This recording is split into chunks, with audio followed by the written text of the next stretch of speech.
안녕하세요 여러분, 성공합시다. 자, 어저께 온라인 예배에 대한 얘기를 하면서 사실 많이 절제했어요.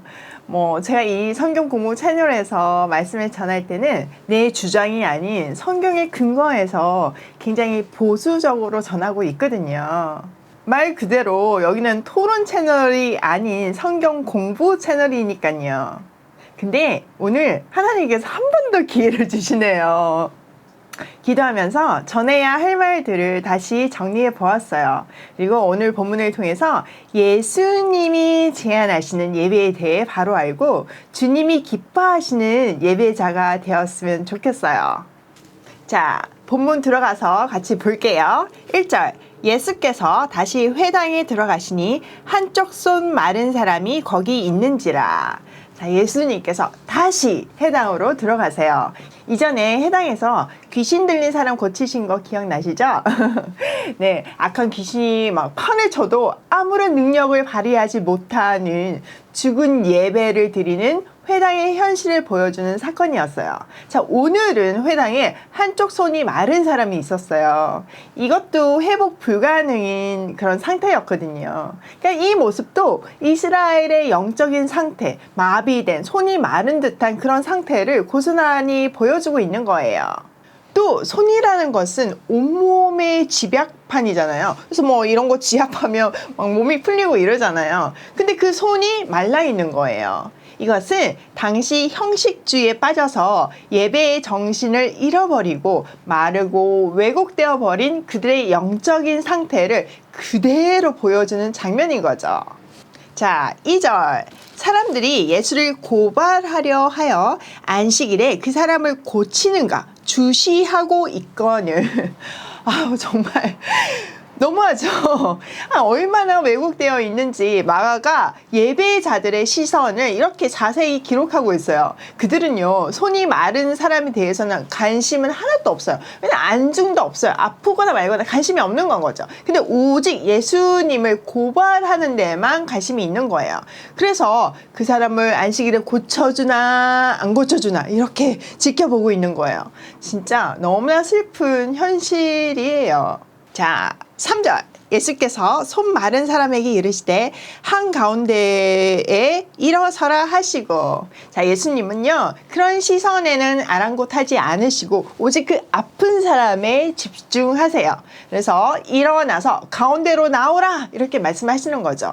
자, 일어나라, 이거는 부활 용어인 거 여러분 말씀드렸어요. 기억나시죠? 그 아픔과 절망에서 일어나 주님의 생명 안으로 나아오라는 말씀이에요. 자, 4절. 그들에게 이르시되 안식일에 선을 행하는 것과 악을 행하는 것, 생명을 구하는 것과 죽이는 것 어느 것이 옳으냐 하시니 그들이 잠잠하거늘. 자, 예수님께서는 안식일에 선한 일을 하는 것과 악한 일을 하는 것 중에 어떤 것이 옳으냐고 질문을 하세요. 또 목숨을 구하는 것과 죽이는 것 중에서 어떤 것이 옳으냐고 말씀하세요. 그러니까 이렇게 질문을 하니까 그들이 말을 할 수가 없는 거죠. 예수님은 심각하게 병들어 있는 종교 지도자들을 깨우셨어요. 질문을 통해서요. 그리고 선악의 기준을 말씀하신 거예요. 사실 바리새인들에게 선악의 기준은요, 율법을 지켰냐 안 지켰냐 이거였어요. 그들은 율법을 지킴으로 말미암아 구원을 얻는다고 생각하고 있었거든요. 그러나 예수님은 그것이 기준이 아니라고 하시는 거예요. 생명을 구하냐 안 구하냐, 이게 선악의 기준이라고 말씀하시는 거예요. 자, 예수님이 이렇게 말씀하셨으면 좀 반응이 있을 거 아니에요. 자, 어떤 반응을 보이는가 한번 볼게요. 5절. 그들의 마음이 완악함을 탄식하사 노하심으로 그들을 둘러보시고 그 사람에게 이르시되 내 손을 내밀라 하시니 내밀매 그 손이 회복되었더라. 바리새인들이 나가서 곧 헤롯당과 함께 어떻게 하여 예수를 죽일까 의논하니라.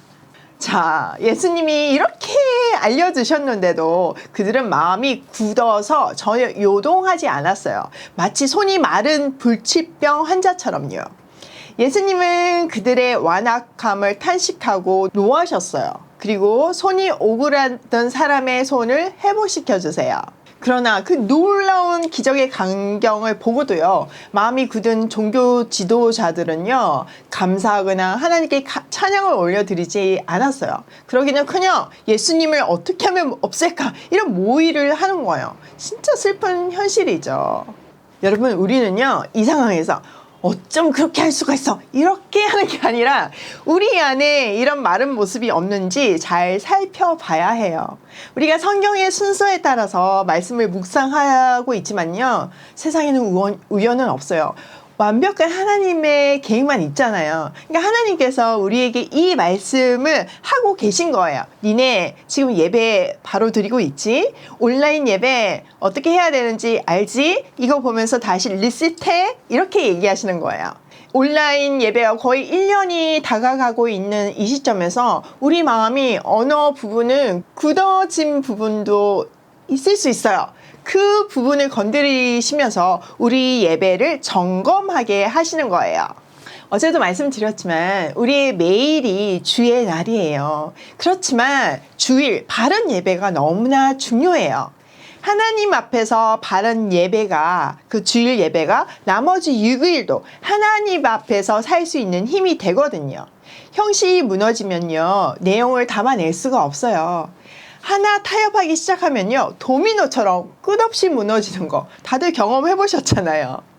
유대인들이 안식일을 목숨 걸고 지켰지만 형식에 매었을 때 손이 마른 것 같은 예배를 드리게 되었고, 생명을 누리는 그 현장에서 죽일 음모를 꾸몄던 거예요. 그들의 삶이 그렇게 말라 죽어가게 된 거예요. 바른 예배를 드리지 않아서요. 그런 의미에서 주일 성수는 너무나 중요해요. 온라인 예배지만 옷도 갇혀있고 자세도 경건하게 정말 정성을 다해 사모하면서 예배를 드려야 해요. 그렇지만 그 형식이 다가 아닌 거를 꼭 기억해야 돼요. 율법을 지키는 것이 기준이 아니듯 주일 성수를 하는 것 그 자체가 기준이 아닌 거예요. 예수님이 말씀하시는 대로 생명을 구하는 것이 예배의 기준이에요. 말씀으로 우리가 먼저 생명을 얻어야지만 그 생명을 전하는 사람이 될 수 있는 거예요. 뭔가 받은 게 있어야 줄 게 있죠. 아무것도 없는데 자꾸 주라고 하니까 줄 게 없는 건 거예요. 저는요, 아이들에게 우리 집 가정 형편이나 회사 이야기를 있는 그대로 아주 구체적으로 어릴 때부터 했어요. 제가 엄청난 강야를 통과하면서 정말 힘든 시간을 보냈잖아요. 근데 그게 아이들한테 상처가 되고 애들이 위축하면 어떡하냐고 좀 가려서 해라 이렇게 얘기를 하시는데 저는 아니었어요. 이런 환경을 허락하신 분이 하나님이시고 그게 우리 가정에 주신 베스트 환경이었잖아요. 그러니까 있는 그대로 아이들한테 얘기하면서 하나님이 하실 일들을 기대하고 같이 경험하면서 광야를 통과했어요. 지금도 회사에 굉장히 중요한 결정을 두고 토론을 하기도 해요. 이제 큰아이는 대학 1학년이다 보니까 조금 더 관심이 있고, 특히 자기가 경제와 국제 관계를 동시에 전공하려고 하고 있어서 아주 구체적인 제안들을 하기도 해요. 둘째도 굉장히 경제에 관심이 많거든요. 그래서 토론 자체가 제법 재밌어요. 근데 아이들이 늘 하는 말 중 하나가 엄마, 그건 경제 논리에 맞지 않아요. 이렇게 많이 얘기해요. 그러면 저는 또 한결같이 하는 말 중에 하나가 우리 회사는 하나님의 기업이라서 이윤보다 더 중요한 가치와 기준이 있어. 그래서 손해를 봐도 이렇게 하는 거야. 이렇게 얘기해요. 예수님은 오늘 본문을 통해서 우리 삶의 기준이 생명을 살리는 것이라고 말씀하고 계세요. 저는 늘 그 가치를 살아내려고 노력하고 있고요. 완벽하지는 않지만 노력하고 있어요. 매 순간. 그리고 그것을 아이들에게 나눔으로써 신앙을 유산으로 물려주고 있는 거예요. 생명을 살리는 인생.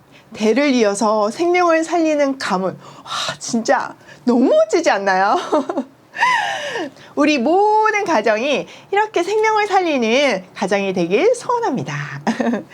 자, 예수님은 이 말씀을 하시고 말씀대로 행하심으로 경제를 고쳐주시죠. 생명을 살리시죠. 그렇게 하심으로 자신의 신적인 능력을 입증하셨어요. 그러니까 우리도 배우고 확실한 말씀에 거하여 살아냄으로써 우리가 전한 말이 진리임을 내 스스로에게, 우리 가족들에게, 또 세상에 증명해야 돼요.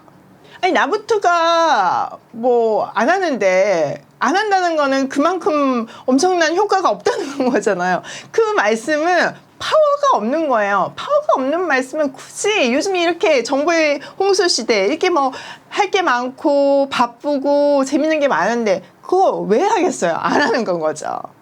우리가 하나님의 자녀임을, 천국 시민임을 증명하면서 삶으로 보여줘야 하는 거예요. 그리고 천국 시민의 라이프 스타일을 모델로 보여줘야 하는 거예요.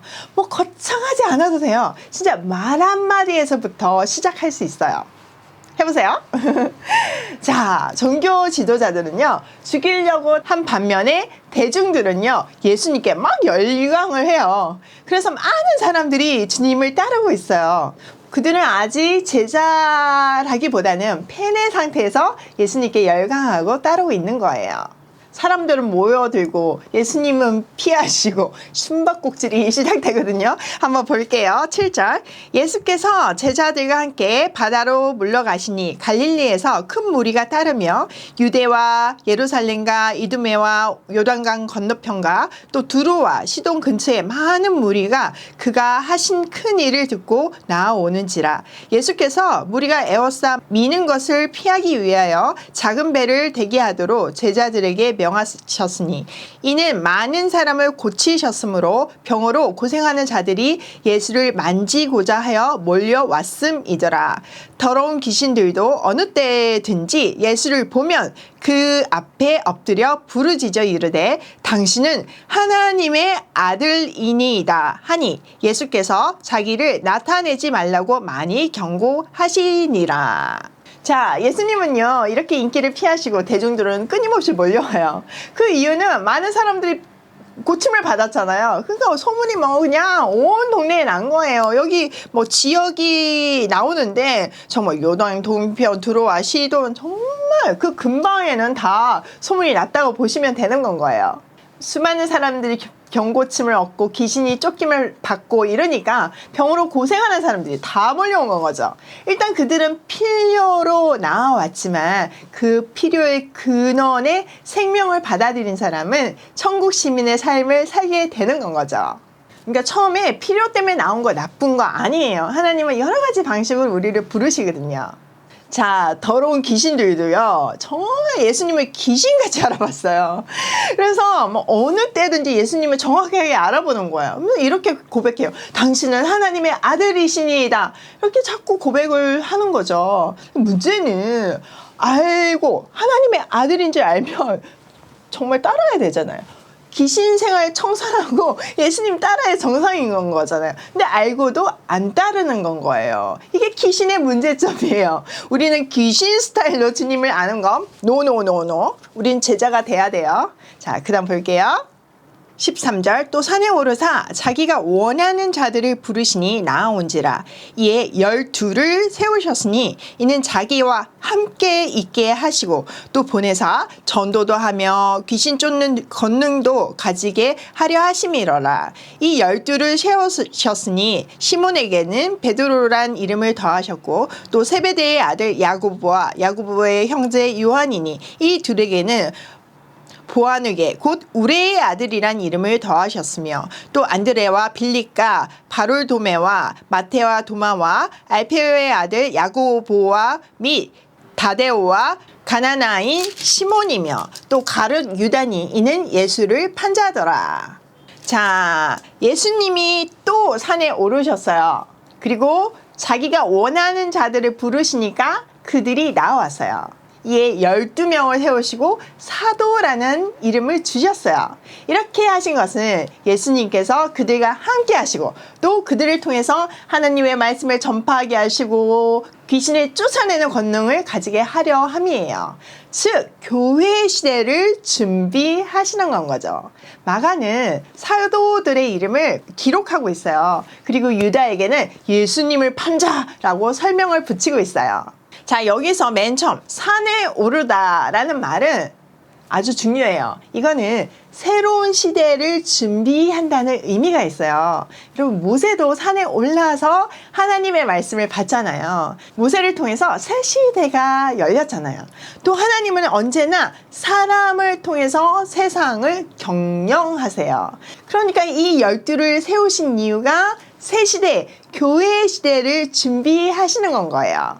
자, 그러면 이 12은 어떻게 뽑으셨나요? 저요. 이렇게 해서 선착순으로 뽑은 것도 아니고, 막 스펙 보면서, 얘는 인류대학을 나와서, 이렇게 뽑으신 것도 아니잖아요. 그러니까 예수님은 자기가 원하는 자들을 부르셨어요. 이게 아주 중요한 포인트예요. 우리가 뭐 어떤 방법으로든 은혜 받아가지고 크리스찬이 된 것 같지만요. 사실 주님이 원하셔서 부른 그런 사람들이에요. 왜 부르셨을까요? 네, 14절 말씀대로 주님과 함께 있게 하시고 동역하기 위함이에요. 또 기억해야 하는 것은 동역하기 위해서 함께 계신 것이 아니라 함께 있음의 결과 동역하게 됐다는 거예요. 이렇게 우리는 주님과 함께 있는 시간을 사모해야 해요. 그 중심이 예배이고 또 개인의 경건 생활이에요. 저한테 좀 부끄럽지만 어떻게 이렇게 성경을 잘 아냐, 어떻게 이렇게 흔들리지 않는 믿음을 갖고 있냐, 이렇게 질문들을 많이 하세요. 근데 그 비결이 새벽기도예요. 새벽기도는요, 저의 생명줄이에요.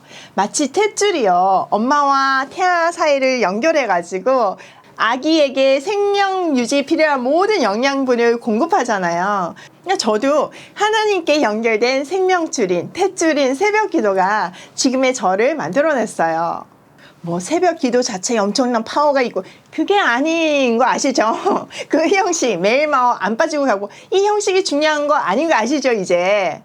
주님과 함께 있어서 그 친밀함을 맛본 사람은요, 그것보다 더 좋고 귀한 것을 찾을 수가 없는 거예요. 그러니까 늘 그 자리에 있는 건 거예요. 그런 사람에게는 주님의 사랑과 에너지가 매 순간 공급되죠. 하나님 앞에 맨날 있으니까 공급될 수밖에 없는 거죠. 붙어 있으니까 공급될 수밖에 없는 건 거예요.